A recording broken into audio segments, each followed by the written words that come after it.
আর কোনো বাধা নেই, বাংলা জুড়ে এখন শীতের আমেজ। আজ মরশুমের শীতলতম দিন, উত্তর পশ্চিমে শীতল হাওয়ার দাপট।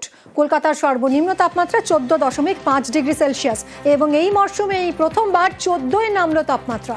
পশ্চিমের জেলার পারদ 10-11 ডিগ্রির ঘরে। রাত এবং ভোরের তাপমাত্রা স্বাভাবিকের নিচে।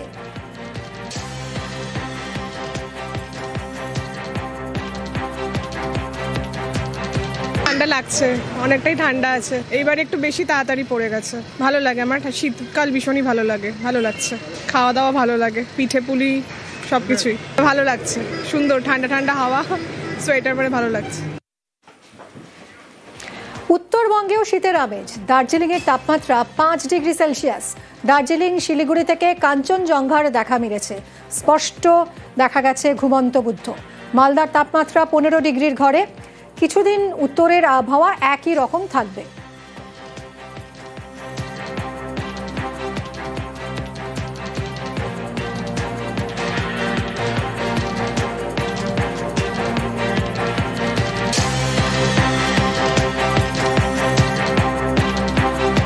ঠান্ডা ভালোই কষ্ট হচ্ছে। এখন এই জাস্ট ঘর থেকে বেরোলাম, কিন্তু টুপিটা মাথায় নিয়ে বেরোলাম, কেন হাওয়াটা আছে তো। থেকে খুব একটা বেরোচ্ছি না।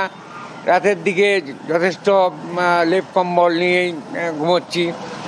আর বাইরে যখন বেরোচ্ছি তখন রীতিমতো নিজেকে প্রোটেকশান করে যেটুকুন গরম কাপড় যার যা আছে সেটুকুন ব্যবহার করি।